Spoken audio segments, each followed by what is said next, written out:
Happy Mola Monday, everybody, and welcome to Ancient Inheritance.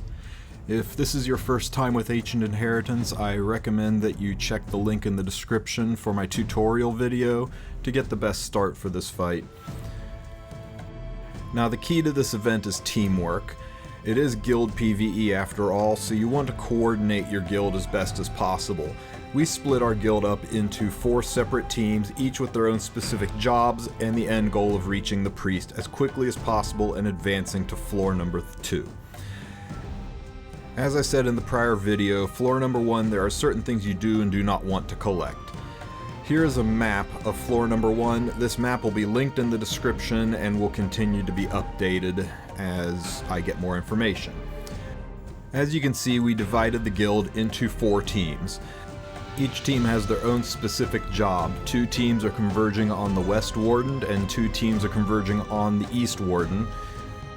And we gave the blue team the specific job of going to the center and getting that guild chest for us. The central guild chest is the greater guild chest and it has some Oligora in it, so it's a nice reward to pick up.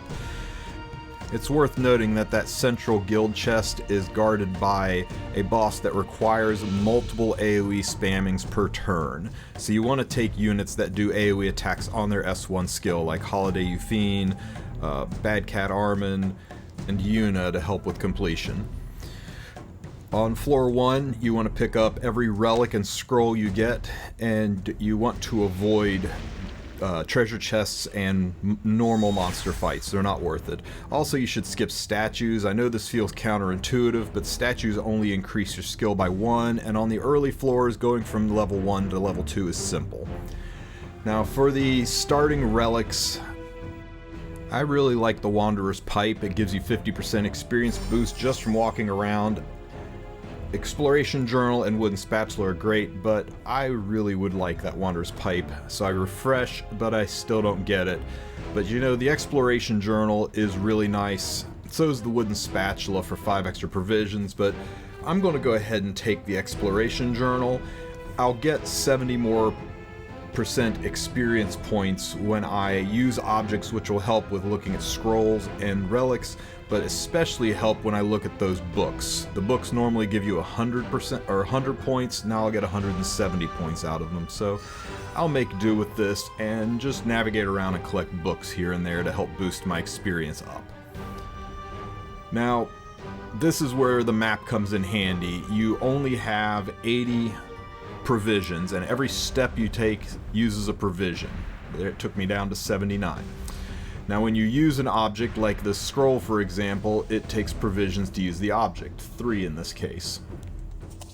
Now, something that I didn't do that you probably should do is before you use any scrolls, go ahead and enlist some units. A lot of times these scrolls, some of them will say things like, if you had a thief on the team, you could get great points, and it's just disappointing to have not enlisted any thieves and miss out on a better reward. So go ahead and enlist at least one of each primary class. Don't take classes you're not going to use. You can see, for example, this one, if I had Rangers on the team, I could have gotten a better reward, but 1, I don't have Rangers, and 2, I don't have Rangers at that level yet, so it wouldn't have mattered anyway, but you get the point. I'm going to go ahead and just break the chest because I don't want to waste provisions. I want to explore as far as I can and improve the map, see what I can get. I know there is a reliquary over here to the right, so I'm going to truck on over to it. You always have 1 open space in the relic slot when you start, so it's completely safe to use the first relic. Now, the 4-leaf clover is probably the smarter one to pick here, but I want to explore as far as I can, so I'm taking the food supply one just so I can push a little deeper into the map. But that 4-leaf clover one is really nice to try to get better relics out of your next relic chest. The golden kettle one is actually really good once you get to floors 3 and 4. But that's a normal one. It's not a high quality, it's not a rare or even a good quality one, and we're not opening chests on floor 1 and 2, so that's a hard skip. So I take my 10 extra provisions and I'm going to start moving towards the next relic and scroll statue.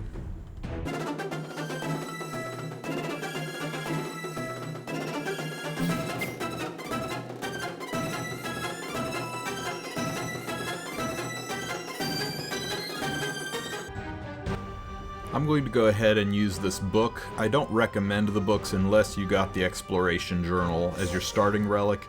It gives me 170 EXP because I get the 70% boost. Normally it only gives you 100, and it may not be worth the provisions early on to open these books if you don't have the journal.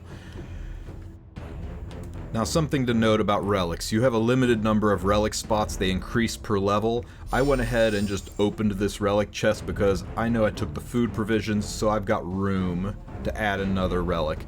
Now, normally I would take the 4-leaf clover here, but Soul Weavers are one of my 2 preferred classes, so I'm going to go ahead and take the Soul Weaver class enhancement to make them a little bit more powerful.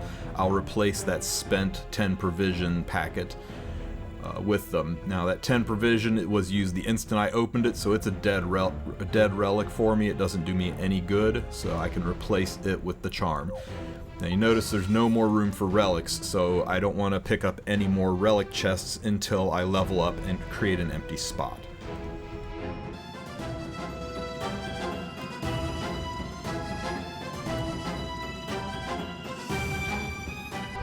So as I said at the previous scroll, it's a good time to enlist some of your units to make sure you can meet scroll conditions. While I'm here, I'm going to spend some of these class enhancement points that I've earned.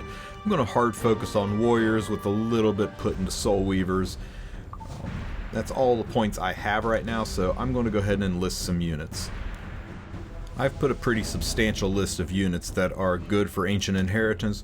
Right now, though, I'm just trying to meet conditions. I'm going to save most of my empty slots for the fight so I can custom tailor the units for the fights.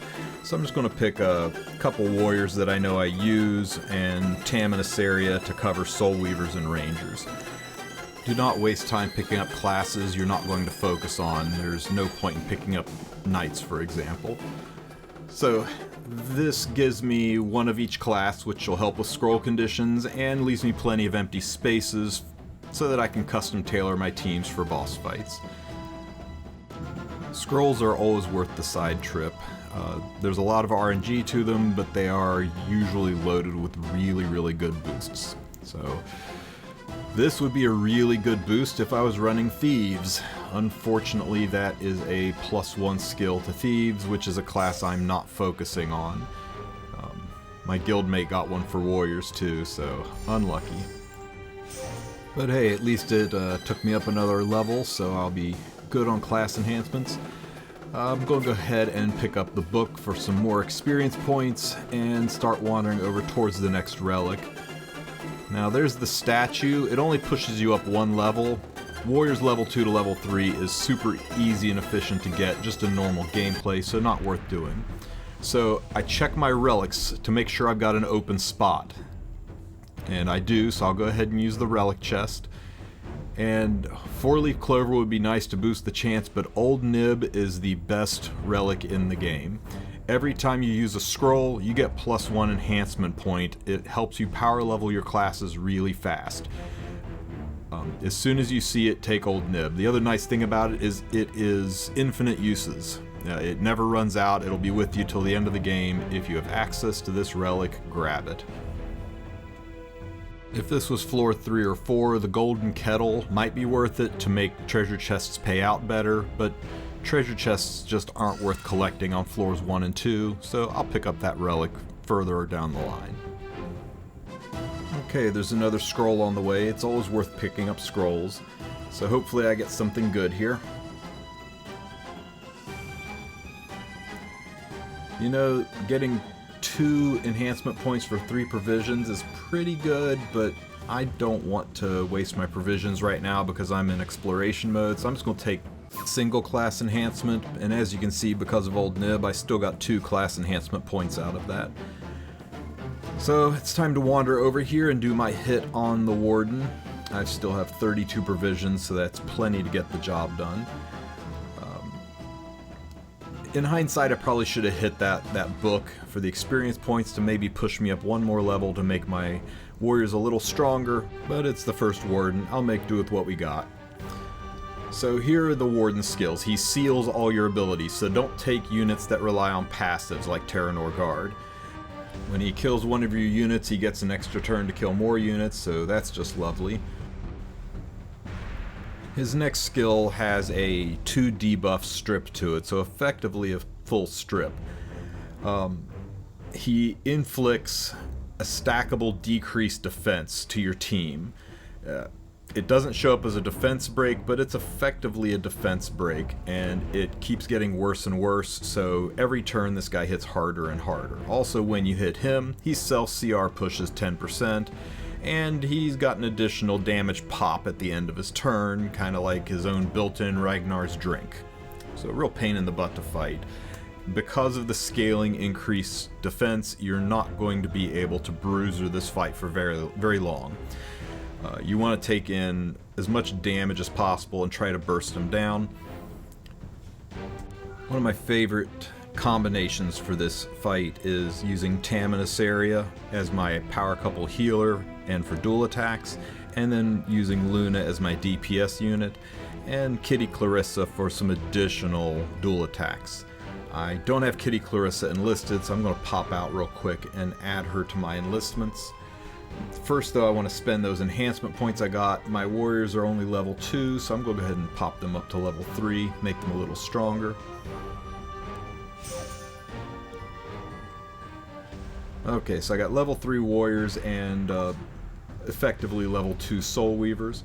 I'll go ahead and pick up Kitty Clarissa. Now, a good artifact for this fight to have is oh wait, that's not Kitty Clarissa. Where is she? There we go. A good artifact for this fight on Kitty Clarissa is Midnight Bloom. If you check out my Luna stats, at level 3 she's hovering at about 84% crit chance, so Midnight Bloom will bring her up to 100%. Another thing to note is that since Luna won't be killing anybody in one hit, I want to change her EE to the one that gives her a CR boost. There's no limitations on CR boosting in this fight, so anything to help cycle her turns would be worth it. So I'll go ahead and load Luna into the fight. This is what she looks like. I've got her on Portrait of the Saviors. The boss is above 50% health, but yeah, I think it'll be fine. So I'll go ahead and load the rest of my team. I've got my dual attack unit, Conqueror Lilius on Border Coin, and I'll go ahead and load up the power couple for Ancient Inheritance, Tamarin and Asaria. Again, because CR pushing is not mitigated, I'll use Magahara's Tome to help her cycle her skills even faster.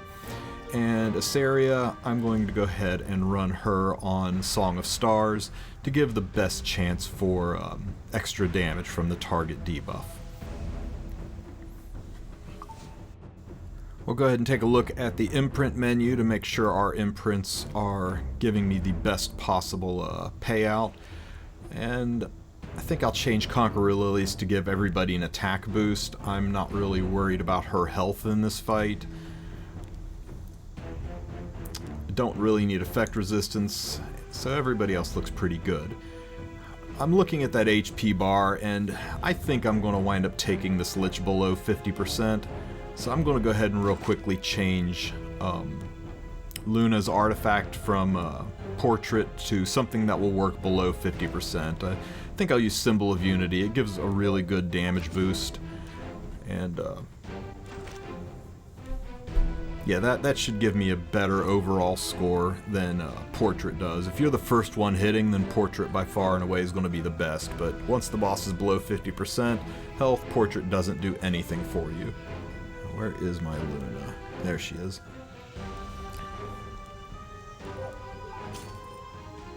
Okay, so I finally feel prepared for this fight, except I'm a bloody idiot, and I did not want Conqueror Lilius on this team. I wanted Kitty Clarissa on this team. Because Kitty Clarissa's got Midnight Bloom, and she guaranteed dual attacks with Luna. Well, that screw-up basically cost me about, I'd say 200 to 250k points.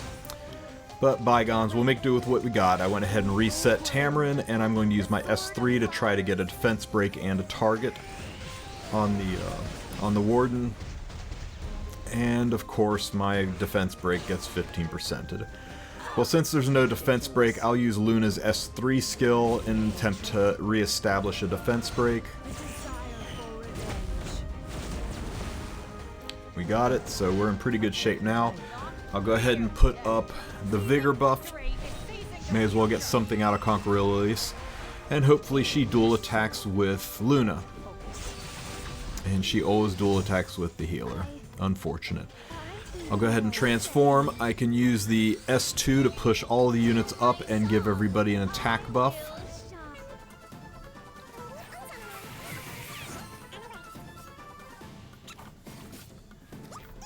And now it's just basically a straightforward fight, dealing out as much damage as you can. Hindsight being 2020, I should have put Asaria in the knight spot. Of all of the units, she's the one that could afford to die the first, not Luna.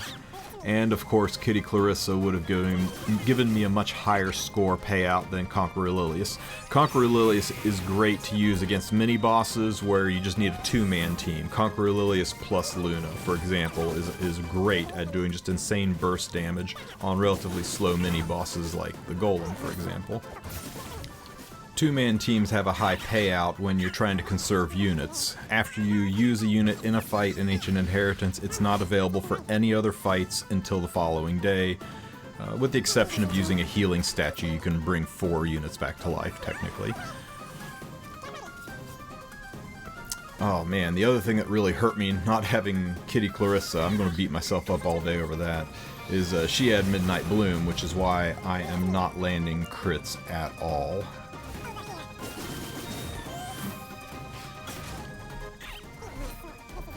Now you notice the damage the Warden is doing is starting to scale up. That is as a result of the continual bleeding on your party's defense.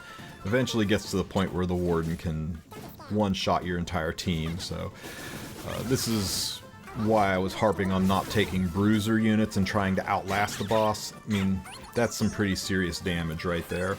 I think the next hit from the Warden will probably kill me off. Now, something to be aware of is, even if you die off, you have the option to go back in and attack the Warden a second time. You'll get a little pop-up message warning you that you can only get the rewards once, and that's fine. Yeah, you only get the kill reward once, but you still do damage to the Warden. If you're in a very active, strong guild, you can just do your one hit and then just stand by and let other guild members hit. If the other guild members hit, it's just more people that get kill rewards in your guild. But if your guild is struggling, you can hit the Warden 2, 3, even 4 times, as many times as you want, to try to help power through it so you can advance your guild. It really just depends on your level of organization. Our guild has this Warden below 50% with just 2 attacks, so I see no reason to do any more attacks. I'm going to leave some meat on the bone for other people to hit and get the rewards. I'll slide up here and grab this experience book, again because I've got the Adventurer's Journal, and I'm just going to chill out here beside the teleporter and wait for the Wardens to die. I still have 18 provisions, but there's no reason for me to walk around wasting those. I'll use those provisions to advance upon the priest once both the Wardens are dead, and I guess I'll put that in the next video. Well, I certainly hope you enjoyed my day 1 walkthrough of Ancient Inheritance. If you have any questions, leave them in the comment section. I'll do my best to answer them. Don't forget to drop the video a like, and if you enjoy the content, maybe consider a subscribe. Have a good one.